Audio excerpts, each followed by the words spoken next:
ඒ සියලුම දෙනා ආදරණීය සිසු දිනියන් ඔබ සියලුම දෙනා බලනවා ඇති අද මේ අවස්ථාව කුමකටද මේ සංවිධානය වී ඇත්තේ කියලා. ඉතින් මුලින්ම මම ඔබ සියලුම දෙනාට සුබ උදෑසන ප්‍රාර්ථනා කරන අතර අද දවසේ ඔබේ ඉදිරිපස මේ සිටින්නේ ඔබට වටිනා ඕදන් රසක් ලබා දීමට කලක් සිට පෙරම් පුරමින් බලා සිට අද දින ඒ අවස්ථාව ලබාගත් ඔබේ විද්‍යාලයේ අපේ විද්‍යාලයේ කීර්තිමත් ආදි ශිෂ්‍යාවක් තමයි මේ ඕගොල්ලෝ මුණ ගැහෙන්න අද දවසේ මෙතෙන්ට ඇවිල්ලා ඉන්නේ. ඉතින් දරුවනේ ඔගොල්ලෝ දන්නවද මේ අපේ ආදි ශිෂ්‍යාව මේ ඉදිරිපස ඔබේ ඉදිරිපස සිටින කළු පැහැසාරියක් ඇඳලා ඉන්නේ නැත්නම් දන්නේ නැහැ ඕගොල්ලෝ. එතුමිය 1949 අවුරුද්දේ මැයි මාසේ තමයි එකේ පන්තියට මේ ඉස්කෝලේට ඇවිල්ලා තියෙන්නේ. අවුරුදු 5ක දරුවෙක් විදිහට.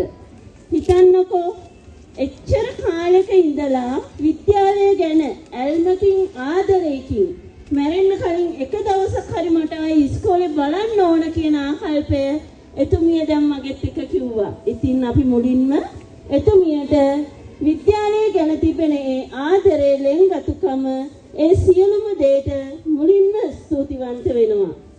ඉතින් දියණිවරුනි අද දවසේ මේ විශේෂ හමුව පැවැත්වෙන්නේ ඔබට මම පෙර හඳුන්වා දුන් විද්‍යාලීය කීර්තිමත් ආදි ශිෂ්‍යාවක් වූ හේමා රණතුංග මහත්මිය එතුමිය ශ්‍රී ලංකා සුමිත්‍රයෝ පදනමේ පුහුණු අධ්‍යක්ෂවරියක්.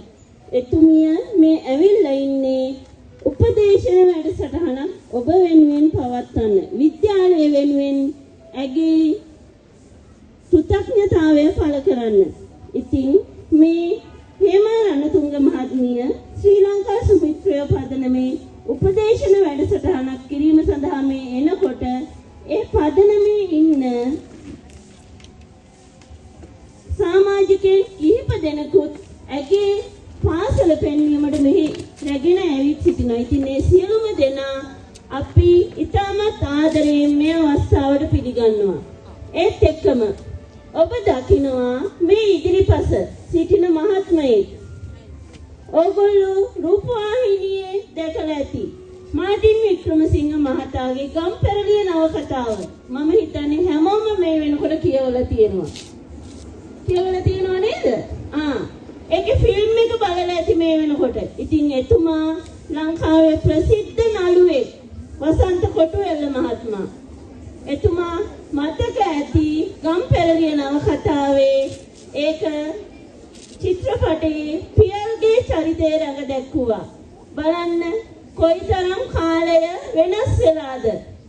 අපි දැකපු පියල් අද මෙතන ඉන්නකොට මොකද ඔබට හිතෙන්නේ? අපි ටීවී එකෙන් දැක්කේ ඒ කාලේ පෙනුමත් අද කාලය මවපු වෙනසත් කොහොමද කියලා මේ අවස්ථාවේ අපට පෙනී යනවා.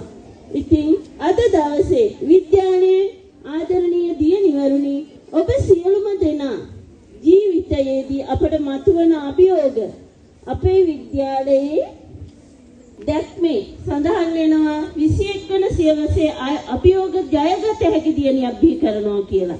ඉතින් ඒ අභියෝග ජය ගන්න අපි මොන වගේ තීරණද මොන වගේ ක්‍රියාකාරකම්ද මොන වගේ ධනාත්මක සිතුවිලිද අපි තුල ඇති කරගත යුත්තේ කියන දේ අද ඔබට මේ කෙටි දේශනෙන් වටහා ගන්න හැකි වෙයි. ඉතින් මේ අවස්ථාව සම්පාදනය කළ විද්‍යාලීය ආදි ශිෂ්‍යා සංගමයට විශේෂ ස්තුතියක් කරන අතර ගරුවයි දුවල්පතිතුමියනි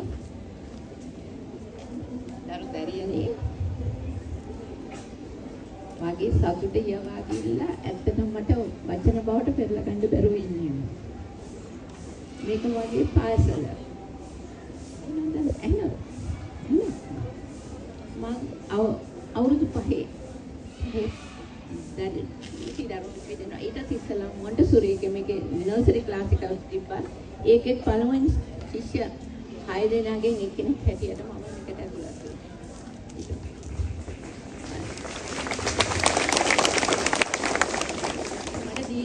ඉතිහාසයක් තිබෙනවා. 1949 මැයි මාසේ තමයි මම මේ පාසල් ශිෂ්‍යාවක් වුණේ. මේ දරුවෝ බලන්න මේ පාසල් බලන්න එන්න ඕනේ කියලා. මම අද යම් කිසි තැනක ඉන්නවනම් මගේ යම් කිසි දක්ෂතාවයක් තියෙනවනම් ඒ සියල්ල හිමන්නේ මේ පාසලට. අපිව මේ මට්ටමට ගෙනාවේ විනය ගරුක දරුවන් හැටියට බිහි කරේ මේ පාසල. මම අද ඒ නිසා ඉතනම ආචාර කරනවා මේ පාසලට.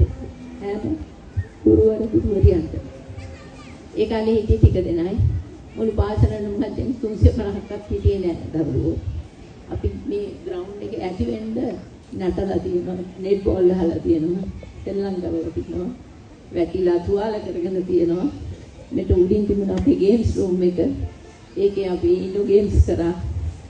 මේකේ තිබුණ අනිත් අලුත් මේ ගොඩ නැගිලි තිබුණේ නැහැ. නමුත් අර පරණ ගොඩ නැගිලි ඔක්කොම තිබුණා. හොස්ටල් තිබුණා. ඒ කාලේට වඩා දැන් වාදියුන් බොමඩ පේනවා. ඉතින් හරි සන්තෝෂයි. මම ශ්‍රී ලංකා සුමිත්‍රෝ ගැන විස්තර කියන්න අපේ වසන්ත මහත්තයාට බාර දෙනවා. මගේ සතුට ප්‍රකාශ කරන්න විතරයි මට මෙතන ඕනේ. දැන් මම අවුරුදු 82ක්. හරි. මට මේ යන්න ඉස්සලා මේ පාසල් භූමියට එන්න ඕනකම තිබුණා. ඒක සපිරුණා. ඒ නිසා මම හිතනවා මට කවද මේ ගියා ඒ සතුටත් එක්කම යන්න පුළුවන් වෙයි කියලා. ඒ වගේම මම මේ දරුවන්ට කියනවා අපි ඉස්කෝලේ අස්සනකොට එවකට හිටිය අන්‍යසෝ විදිය අපිට ස්ටේජ් එකේ තියලා සින්දුවක් කිව්වා. Have courage my child to say no කියලා. මොකක්ද ඒකේ තේරුම? අපිට ඒ දුන්නු වචන ටිකේ සින්දුවේ තව දිගට තිබුණා. ඒකේ වැකිය තමයි have courage my child to say no. වැරදි වැඩවලට යන්නේ නැතුව ඒවට දෙලෙන්නේ නැතුව ඒවට එපා කියන්නේ ශක්තිය හදාගන්න කියන එක තමයි අපිට කිව්වේ. ඒ ශක්තිය තමයි අපි මේ ඉදිරියට ගෙනාවේ.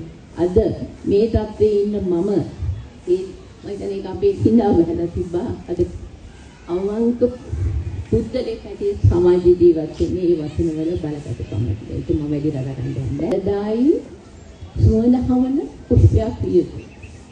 ඒක තමයි මගේ ආශිර්වාදය. ඕගොල්ලෝ ඉහළ තැන් වලට ගිහිල්ලා මොන තරම් ඉහළට ගියත් අවංක භාවය තියාගන්න, ආදර්ශමත් වෙන්න. පාසල මොකක්ද කියලා අහපුවම පාසලේ කීර්තිමත් භාවය තියෙන්න ඕනේ. අපෝ අර පාසලේ කියලා නරක නාමයක් අහගන්න හොඳ නැහැ.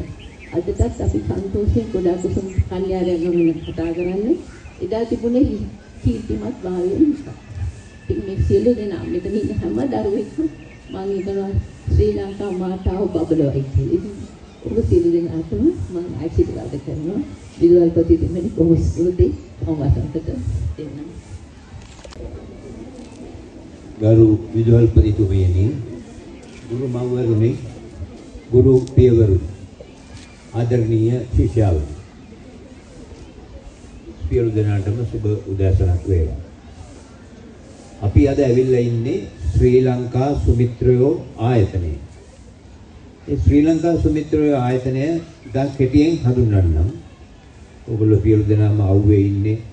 රේලියත් ඔළුවේ පස්සට වැදෙන්නේ ඒකත් එච්චර හොඳ නෑ සෞඛ්‍ය අංශයෙන්. ඒක නිසා ඉක්මනින් අපි මේ වැඩසටහන අවසන් කරමු. එතකොට ශ්‍රී ලංකා සුමිත්‍රයෝ ආයතනය රජය පිළිගත් 1986 අංක 10 පාර්ලිමේන්තු පනතකින් පුණ්‍ය ආයතනයක් හැටියට සම්මත වූ පිළිගත් ආයතනය. එතකොට අපි ඔක්කොමලා ස්වේච්ඡාසේවක සේවිකාව. අපි ඔක්කොම වැඩ කරන්නේ ලංකාව පුරා නොමිලේ සල්ලි ගන්නෑ. අපි වෙන රස්සාවල් කරන අය. සමහර රස්සාවල් කරනවා, සමහර රස්සාවල් කරන්නේ නැහැ මුදල් තියෙනින්ද. මම නම් රැකියාවක් කරනවා. අපි හැබැයි සුමිත්‍රය සේවය කරන්නේ නොමිලේ. කිසිම මුදලක් හෝ ද්‍රව්‍යමය වාසියක් අපි ලබා ගන්න නැහැ. ප්‍රශංසාවක් පවා ලබා ගන්න අපි ලෑස්ති නැහැ. එහෙම අරමුණකින් නෙමෙයි වැඩ කරන්නේ. අපි ඔක්කොමගේ අරමුණ එකම අරමුණ ශ්‍රී ලංකා සුමිත්‍රයෝ ආයතනයේ ස්වේච්ඡාසේවක සේවිකාවන්ගේ මේ චිත්ත පීඩාවටපත් වෙන හිතේ අමාරුවෙන් ඉන්න නොයෙකුත් හේතු නිසා හිතේ අමාරුවෙන් ඉන්න අයට යම්කිසි ක්‍රමවේදයක් අනුව සහනයක් ලබා දීමේ වැඩපිළිවෙලක් තමයි අපේ තියෙන්නේ. එතකොට විශේෂයෙන් ඇයි අද එහෙනම් අපි මේක දැනුවත් කරන්න පාසලට ආවේ? පාසලට ආවේ හේතුව පාසලේ ඉන්න ශිෂ්‍ය ශිෂ්‍යාවන්ට මේ විභාගාතතිය, exam anxiety ඒ වගේ ඒවා තියෙනවා සමහර වෙලාවට. සමහර වෙලාවට නොකරපු වැරදි වලට දඬුවම් ලැබෙන අවස්ථා තියෙනවා පාසල් ළමුන්ගේ. සමහර වෙලාවට දෙමව්පියන්ගෙන් අවශ්‍ය සහයෝගය නොලැබෙන වෙලාවක් තියෙනවා මේ ළමයින්ට, ශිෂ්‍යයන්ට. එතකොට මේගොල්ලෝ විශාල වශයෙන් චිත්ත පීඩාවටපත් වෙනවා. අනිත් අයගේ උදව් නොලැබෙන අවස්ථා තියෙනවා. ප්‍රතික්ෂේප වෙන අවස්ථා තියෙනවා. එක කට්ටියක් පමණක් ක්‍රීඩා වලට තේරෙන අවස්ථාවල් තියෙනවා. තව සමහරුන්ව කොන් වෙන අවස්ථාවල් තියෙනවා. ක්‍රීඩා තරඟ වලට ගිහිල්ලා නිකරුණේ පෙරදෙන අවස්ථාවල් තියෙනවා. ඒ හැම දෙයකින්ම හිත රිදෙන එක තමයි වෙන්නේ. Good morning, can you all hear me clearly? Okay, I hope so. So we are from, as my senior said, we are from Sri Lanka Sumitra, and some of you might have heard of us from probably from the newspapers, or even sometimes we go in the television. Okay. So most of us have moments where we feel lonely, sometimes we get negative thoughts, right? Especially since you are small students, you might come across situations where you won't be able to talk with your parents, you won't be able to tell your feelings to them, and you will feel like if I had someone who can listen to me, it would be better. So in Sri Lanka Sumitra, we give you that space. We protect your confidentiality, and we also give you a safe space and emotional support where you can talk about anything and where you can be vulnerable with us. And also, we don't just give face-to-face support. We also have hotlines where you can just call us and give us a call, and you can talk without giving your name or anything. You can just talk about your worries, and we will listen to you. චාරිමංගලයේ උපසිරිනාගේ සහ ආදරණීය දියණියන්ගේ අවසරයි. මේ වෙලාවේ මට පැවරී තිබෙන කාර්යය වැඩසටහනේ සම්බන්ධ වුණු සියලු දෙනාටම ස්තුති කිරීම. මම හිතන්නේ ආරම්භයේදීම මේ විද්‍යාලයේ කීර්තිමත් ආදි ශිෂ්‍යාවක් ශ්‍රී ලංකා සුමිත්‍රා ආයතනයේ නමන හේමා රාමතුංග නැති.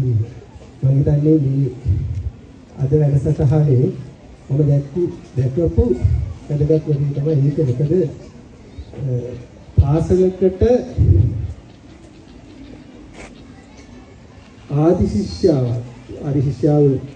විතර එනවා. නමුත් මේ වගේ ආදි ශිෂ්‍යාවක් පැමිණීම බොහොම ආඩම්බර ඒ වගේම ගැඹීර අවස්ථාවක් විදිහට තමයි මම සලකන්නේ. මොකද 1949 කියන්නේ පන්තරේගේ පරම්පරාවේ දැන් අවසාන කාලේ මේ වගේ ආදි ශිෂ්‍යාවක් මේ ස්ථානට පැමිණිලා එතුමියගේ අධ්‍යක්ෂී ඔබත් එක්ක බෙදා ගැනීම මම හිතන්නේ බොහොම වැදගත් අවස්ථාවක්.